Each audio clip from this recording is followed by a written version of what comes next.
Howdy, y'all. Welcome to the Rainbow Crossing Podcast, a podcast where Gen X and Gen Z discuss life's challenges and how we face them as queer people. We have these open conversations to foster a sense of community through different perspectives. My name is Julio Guzman, and with me is... Daniel. How are you? Confetti. Finally, your birthday's over, so I can stop hearing about it. Wow. And I actually have time to rest. Well, actually, I don't, because you had me doing this. Isn't this a partnership here? This is a partnership, but when I'm tired from going and going and going, I expect you to be like, hey, let's just take a week off. You know, we've just been going nonstop.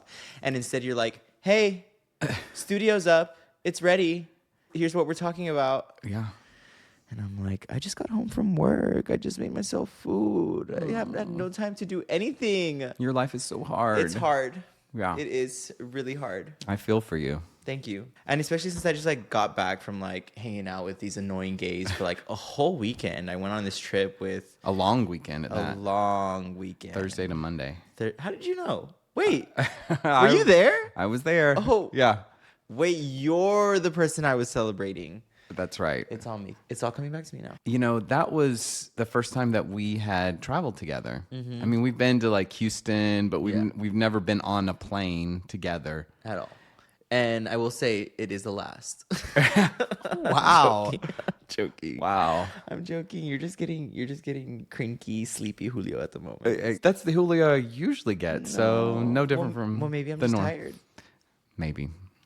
Do you ever think about that? Here's a question for you, though. Don't really care. Keep all of this in there. Here's a question for you. You were by far the youngest person on this trip. Mm-hmm. Mid-20s. Everybody else was about 40 or older. Yes. What was it like? Because you're usually traveling with people who are maybe a tiny bit older than you, but around your age. What was that like? Well, it was Daniel's 50th birthday, if y'all didn't know. And... tell him happy birthday on his account or wherever you can reach him. Tell him happy birthday. Send him some nudes if you'd like. His DMs are open. He's single. Anyway, we were celebrating your birthday, and yes, it was my first time hanging out with an older crowd on vacation. On a vacation. And it was interesting.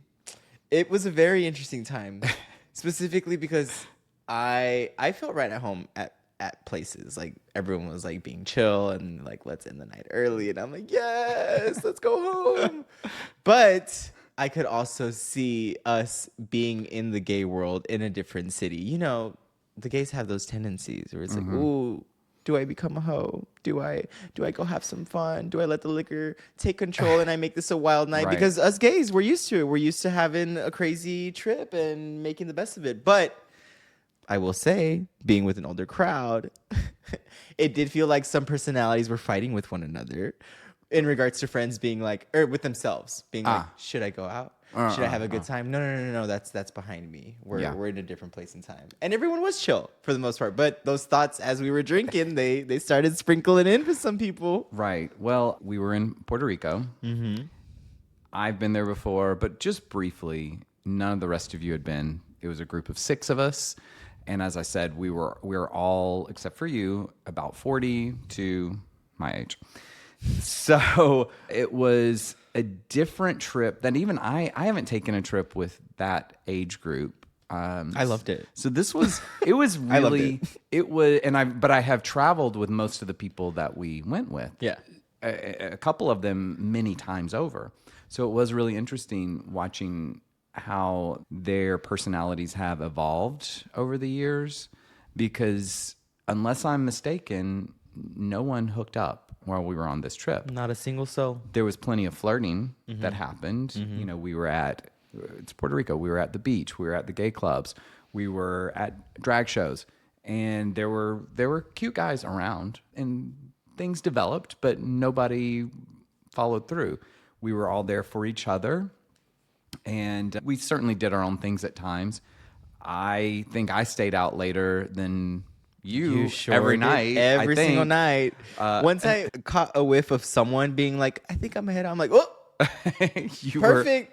I'm ready to go too. Yeah. But I do think it was drama free and it felt just very community, family, chosen family kind of vibe. You didn't know one or two of them maybe as well as some of the others. Yeah.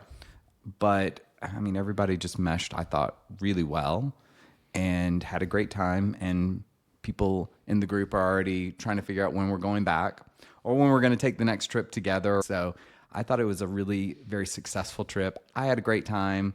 You had a few drinks, which you have not done in a long time. Yeah, my first actual drinks in about, in about 2 years, almost. And it was to celebrate you.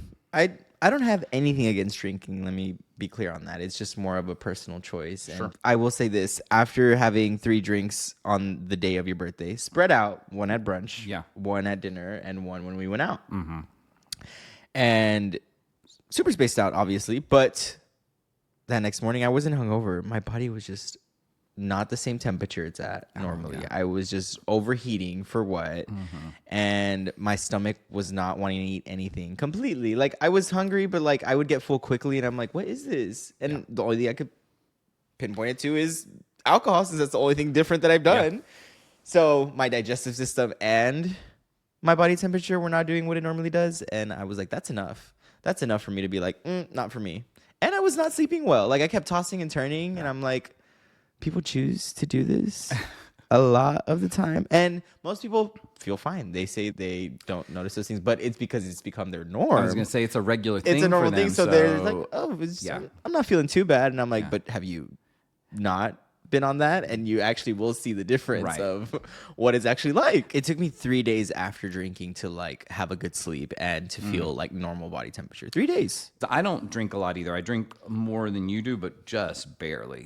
And it took me about 2 or 3 days after we got back to get everything flowing again. You drink a lot. You drink a lot. I did drink a lot. I was like, I mean, the whole crew we were with were sharing drinks the whole weekend, but it was just like, damn. But I didn't drink as much as some people. No, but also the people you're talking about is a drag queen. So like, of course you're not going to outdrink a drag queen here.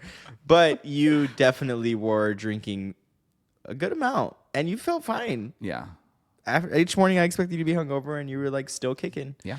I'm like, okay, look at you. Close to the deathbed and still pushing. I mean, maybe you're right. Maybe I'm not that far away. But at night, my body was just on fire, burning out all of that. So I guess my metabolism is still kicking at least. Yeah. So it burned that out every night because I was concerned as well. But nothing stopped us. The sunburns didn't stop anybody. The excessive drinking didn't stop anybody. Boys didn't stop anybody. We made the most of it. Yeah, it was quite a different experience in my eyes, just because most of my experiences are crazy weekends with boys and partying and who's hooking up with who, and oh my god, I can't believe he slept with him when he knew I wanted to sleep with him, and look at that person, they're fucked up. Oh, are they throwing up? Oh my gosh, that's a mess. Let's get them somewhere safe. I've been a part of those trips too, so I totally get it, and I was really interested to see how you felt about this versus that, because I wasn't quite sure how some of these people would act. Like I said, neither was I.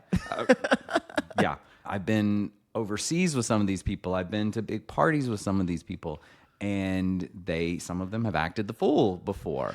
The thing is, being gay in your 40s is like being in your 30s. Right. It's that place where you're like, no, I still got it. I should go have fun. But then you're like, no, I shouldn't. That's probably like past what I'm used to doing. But then it's like, no, I should go flirt with him. I kind of want to make out with him. Yeah. Let's go this way. But then it's like, no. We're above that. That's what my eyes and thought process were doing for a couple scenarios. Right. And I'm like, boys, let's just. For sure. Let's just go to bed. We held it together though.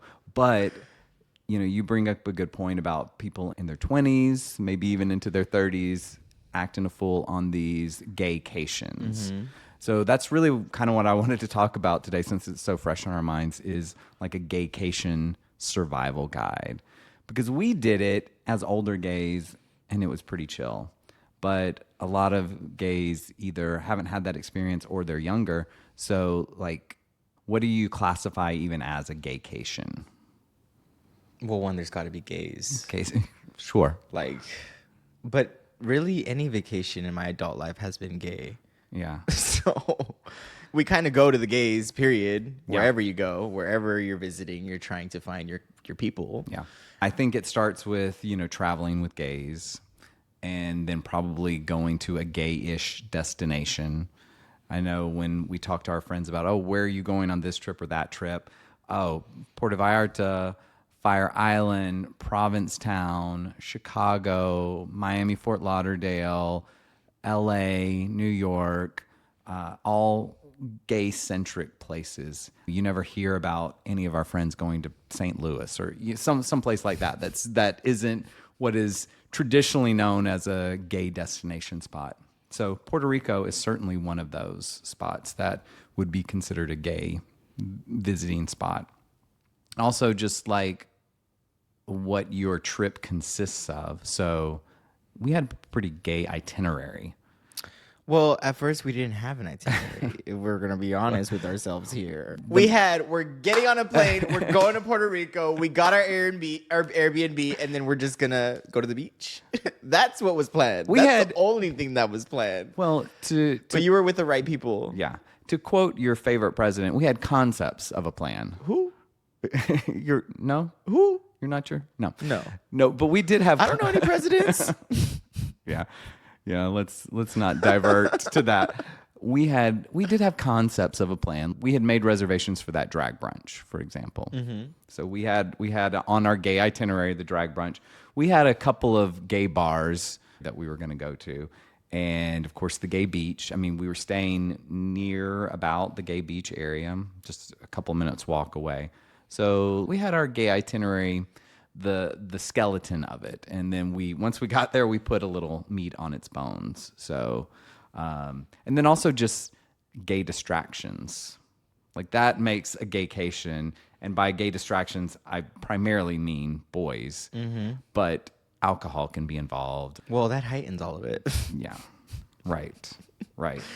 Which I started to feel too. Yes. Yeah. If I'm being honest with myself. Yeah. I will say though that it wasn't really until like our last full day there, which was Sunday, we went to the drag brunch. There is a gay hotel there called the Tryst. They have a couple of locations, including Puerto Vallarta and Fire Island, but we were of course in Puerto Rico. And we went to the drag brunch there, and the beach is right there as well. And there were a lot of boys around. And our group is for the most part very outgoing anyway, so everybody kind of connected with different people. So there was a lot of distractions on that day's boys and speedos out of the beach. So overall, for a gaycation, I mean, it was pretty high up there on the gaycation. We had the gays, we had the gay destination, we had the gay itinerary, and we had a few gay distractions. Say gay again. Gay. Okay. Yeah. I've had enough. No more gay. Well, I hate to tell you, but you've got a lifetime of it ahead of you. You're right. How do you survive a gaycation? How do you survive all this gayness? Well, one, you gotta want it. If I'm being honest with you gotta want it. You gotta want to go on this gay vacation. And also being open to your friends and the idea that they can be on their own paths, and sometimes the journey might go a whole different direction. You were ready. So if you trust your friends, great. In my opinion, that's key number one. Y'all gotta have good vibes and trust one another, Yeah. Especially if you're going to a different area that you've never been before. I definitely think you should choose wisely who you're taking with you, for sure, because just because you enjoy someone's company out at the bar doesn't necessarily mean y'all are going to enjoy each other's company, especially if you're sharing an Airbnb or something for 3 or 4 days. People love to turn up the volume on vacation. Like, if they're already a good time here, they're like, no rules. This is a free man's world. We're going to do whatever we want. And it's usually how it goes on vacation for a lot of people. You eat what you want, you drink what you want, you take what you want, you sleep with whoever you want, and no one's going to get in your way, not even your friend sometimes. So be prepared for all those things. And that's just the normal, typical gay experience when you're going out with them. Because this was a different experience in a way. It was way more chill. Right. And maybe people are having those moments. It just really depends what age group or vibe you're looking towards being in. Well, I would say like a real practical piece of advice would be to like don't overbook your itinerary. Like I'm usually someone who likes to plan, and honestly, the reason I didn't is I just didn't have the time in Yeah. advance. But I would say like don't overbook your itinerary. That way, you have time for just the organic stuff that happens. I think you should have at least like one main event a day, Yeah, yeah, and the rest follows how it goes. and Whether that's whether you're already close by the beach, all right, here's some time to go to the beach. Here's Right. some time to go explore this park, this nature, whatever it is. Yeah. But definitely have one specific thing that you're doing each day. And that's exactly what we did. Day one, we did the beach. Day two, we rented the sailboat and went for a 2-hour excursion. And then day three, we did the drag brunch. And it worked out really well for us. Like we had some other thoughts in mind, but we gave ourselves enough room to veer in a different direction when the opportunity arose. I feel like you also need like a variety of options. Like for example, on Sunday we were thinking about going to explore Old San Juan during the day, but the vibe at the beach was at its peak from Right. when we were passing by or at least Yeah. seeing. So that ended up being a later evening beach day. You just gotta feel what the vibe is and who is or what is calling your name. And one of our friends did the Old San Juan without us. So it's also just like allowing yourself that alone time and being okay with that and being okay with, a change in plans. And I knew, because I know him well, I knew he would be perfectly fine doing that by himself.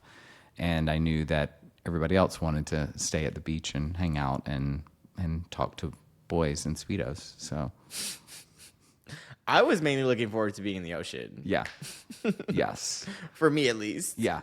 Well, half of our group is either in a relationship or around a relationship, Yeah. and then the other half is single.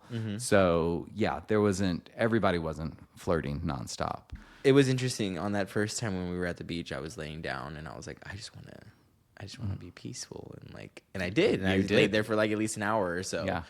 And every time I kept opening my eyes, there was a new boy that one of our extroverted friends was talking to. And then I would close my eyes and they would bring another boy. And I'm like, who are all these boys? I would wake up and there's a new boy in the group. And I'm like, now I'm waking up and it's our group and then like 4 or 5 other different boys. And I'm like, who are all you people? Which go off, but I'm like confused waking up.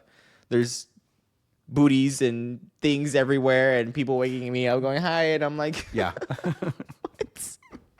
what is going on? And it's a small island. We kept running into those same people over and over again. Same people Yeah. over and over again. Yeah. I'm like, are you following us? No, we're following you. Probably. No, he's probably following you. Right, exactly. Exactly. Yeah. I would say another thing is to force yourself to say yes in some moments. There was a moment where I really didn't want to do something and I forced myself to do it. And it was when we were at the drag brunch and the drag queen who was hosting it, asked for all the birthday people to come up and do a little musical chairs thing. And I really didn't want to do it. Girl, you wouldn't have had a choice. I wouldn't have let you I mean, not I do could it. have, if I didn't want to do something, I wasn't going to do it. I was going to say, girl, But- today's the day. But like I didn't need to get to that point because you're out having fun. Like embrace that, and because some of us, because you're that way too. Like you're not somebody who's just gonna necessarily just jump into the spotlight. No, but if I'm put on the spot, that's a different story. Yeah, And we will deliver. and As why I would not let you sit down. and well, it's less about you or someone else in your group, forcing someone to do something, and more about just like you as an individual, like know when it's time to say yes to something fun, even if it's as simple as that. Yeah. Especially musical chairs at 50, that should feel nostalgic to you, shouldn't it? What is old about musical chairs? What do you mean? It's a game that's been around for forever. Everyone knows musical chairs. Yeah, exactly. So you should be doing It's it time. to celebrate. It's timeless. Exactly. So do it. Oh, you're saying I'm timeless? Yes. Okay, I'll take that. You were probably there when they invented it. They were probably like spinning that record. And it's like blowing from it. Your And then concept of history is really warped. Well, what do you expect? Do you know where we got our education from? That's true. That's true. Okay, I'll give you that one.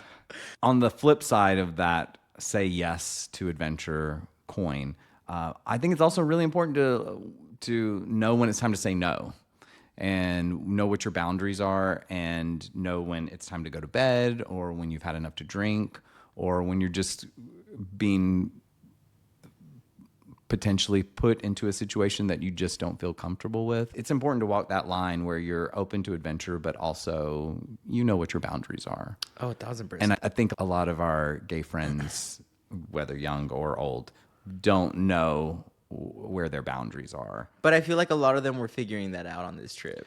I feel like a lot of them were learning that, like, oh, it's settling in. Yeah. You know? It was interesting because most everybody there, other than you and me, are about 40. They're like right at 40, a little under, a little over. They're all very different people. Those other four. And so some would challenge the others just to expand their mindsets a little bit. And it was really interesting watching it in real time. Some personalities get challenged a little bit, and some maybe bad behaviors from the past get challenged a little bit, and them take recognition of it and kind of put the brakes on some things. So it was kind of fun to watch that. Of course, you love the drama. Well, we wasn't even drama. We but didn't like, really have drama. Like I was kind of expecting, because out of everybody there, those other four, especially, I would say 3 of the 4 are really strong personalities. Oh yeah, and nobody really butted heads at all. good vibes. Yeah. I mean, you basically invited your closest people, so I wouldn't see any of us like beefing. Right. But it was interesting feeling like I was the oldest in the group at times. Did feel that a couple of times where I'm like, all right, y'all, let's go. Let's get things rolling over here. Yeah, maybe the most mature. When we were dragged to one of these clubs that, if you ever been to the basement of Highland, here in Austin, Texas, Yeah. it was that, but a full-size club. Yeah. So it's like your typical gay, where sometimes there's porn on the TV while people are dancing, and then there's speedos, and then maybe there's a dark room in the back. But then it's legit a club. Like there was club music and all that, and there's obviously areas you can go in if you want to go a little bit further over there, go over there. But we went from one club to that club, and I was trying to go see these drag queens at a different club. Right. And at that time, it was Gaga night at this club. And then we were just exploring the scene. And then everyone who's local was like, oh, you go to this club at this time, at least, to go there. And then maybe you end there again. But this is the place to go at the time. So we went there at that time. And I was like, oh, I can maybe do this for 30, 40 minutes, and then I'm out of here. Personally. If we would have gone to see drag, I would have stayed out longer. Yeah. But since we were there and I felt like the vibe was there for a bit, I got my first person to be like, hey, I'm going to go home. And I'm like, yeah, I'm going there with you. And that was nice. Yeah. But I was in bed no later than 1 every single night. Yeah. Can't say the same for you. It was not. No. But yeah. And it's a shame you didn't stay out later, because that drag show that Gaga I hate drag y'all. show was exceptional. I know. That's what I wanted to go to this whole time. And I was like, maybe we'll get there. And y'all probably didn't get there till like 1-ish, probably. It was about 1. Yeah. Because it didn't even start until like that time. So you were fast asleep. I was already in my room. Yeah. Another tip, and I don't know if this is a hot take or not, but when you're looking for advice for what to do while you're in the city, restaurants, clubs, where to go during the day, whatever, a lot of people turn to Yelp or, those kind of review sites. I think we found that Grindr is actually a better tool for tourists, particularly gay tourists. Yeah, for sure. For what to see, what to do. And I think we had multiple restaurants and clubs that we were led to by someone finding someone on Grindr and being like, where do we go? Yeah, exactly. So how about what we would do differently next time? Travel tips to improve on our experience. Definitely at least scoping out places to eat before going. Yeah. At least if it's at least 10 places. You might not go to all of them, but at least getting like a handful of places that you can just like, all right, yeah, these all look good. That day you're like, what are we going to eat? I don't know, but I have these 5 options. Perfect. Let's go. Because roaming around is nice. But that's a sketchy game sometimes. We actually did get some hints from a local on good restaurants, and he gave us so many. He gave us like 20. It was overwhelming. So I would say like yes to that, but like just give me your top 5. But yes, like find recommendations, because especially if you're going to a gay-centric spot, we all know a dozen people who've been there. Like we know people who've been to Puerto Rico. We know people who, any kind of gay destination, like we're going to have friends who have been there multiple times. I would also say I wish we had booked excursions a little further in advance. There was one thing in particular that I wanted to do, and that was a nighttime kayaking experience, a bioluminescent kayaking. And I tried to book it maybe 2 weeks out, and it was already booked for like the next month or so. So give yourself at least a month if you're going to these very popular destination spots, especially if it's around a time of year where a lot of our gay community is going to be there.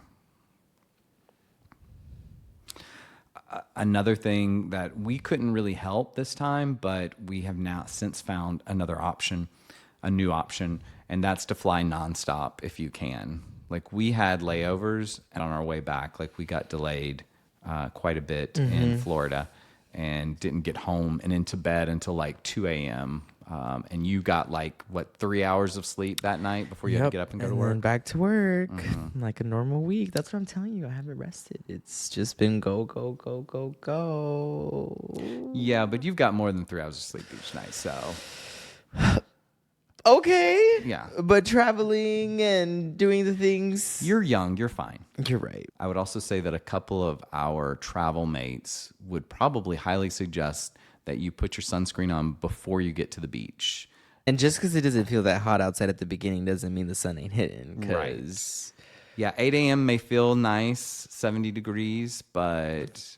if you're out there for an hour, you're going to feel it.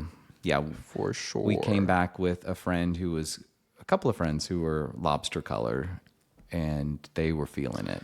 Could not be me. Do you have any other tips for us? Tips, tricks? At the end of the day, on these trips, do what you want to do and have fun. Yeah. Be open with your friends. Maybe try something with your friend. If one friend's suggesting something and everyone's turning it down and you're doing the same thing over and over again in regards to your day, switch it up. Do that one thing that friend says just to see what it's like, what the hype is about. Yeah. And if it ends up being a total failure, well, at least you tried. And at least you did a different experience than you would have. You know? Yeah. Speaking of, I hated this trip. Lies. I was forced into it. I wouldn't have gone if I didn't need to. No, I had a great time. I'm totally joking. It was a very much needed getaway. Yeah. At the right time.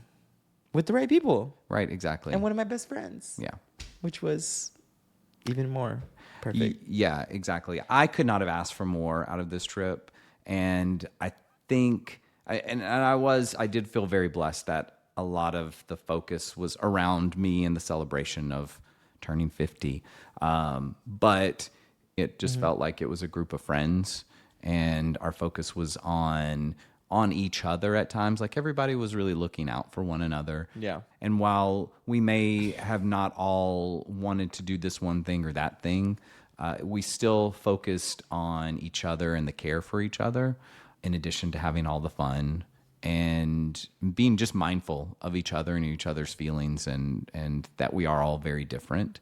And I saw people be flexible where they may not have been that way 10 years ago or so. So it was really nice. So maybe the last tip is just wait until you're in your 40s to go on a travel trip with your friends. I mean, that might be the only solution, for peace and a good weekend. That might be it. Or if you're in your 20s, find your group of friends who are in their late 30s, 40s, and just travel with them, and then take back all of the good stuff from that trip to your 20-somethings. But then again, everyone in their 20s right now is only looking to have a good time, and as they should. Life is short. Enjoy it. So even if it is a messy, crazy, chaotic weekend and you're having just a rager and a bender, take care of yourself. Yeah. But don't go too hard. Yeah. We want you back. We want you safe. And we want your friends to be safe. So just be responsible. Take care of yourself. And your friends. Look And your out for the friends. people who Yeah. you care about. Well, good gaycation. Ugh, I said gay so many times today. That word is out of my vocab for the next week. Well, I'm already planning our next gaycation. So I just need you to get your passport. Girl, I wouldn't come back. Anywho. Well, thank you, Julio, for the celebratory trip. I had a blast. Of course. I had a great time. I had a great time recording this podcast, even though you might not believe it. It was such a good time. I'm just tired. That's it. My mood will be better soon. Promises. You've been promising that for 6 years now. Hey, you can tell. You can listen to a podcast and know when I'm tired or hungry or something, because there's a lot more sass to go around. Yeah. Well, thank you for tuning in. Please like, comment, subscribe. Yes. And we will see you next time. Bye. Love y'all.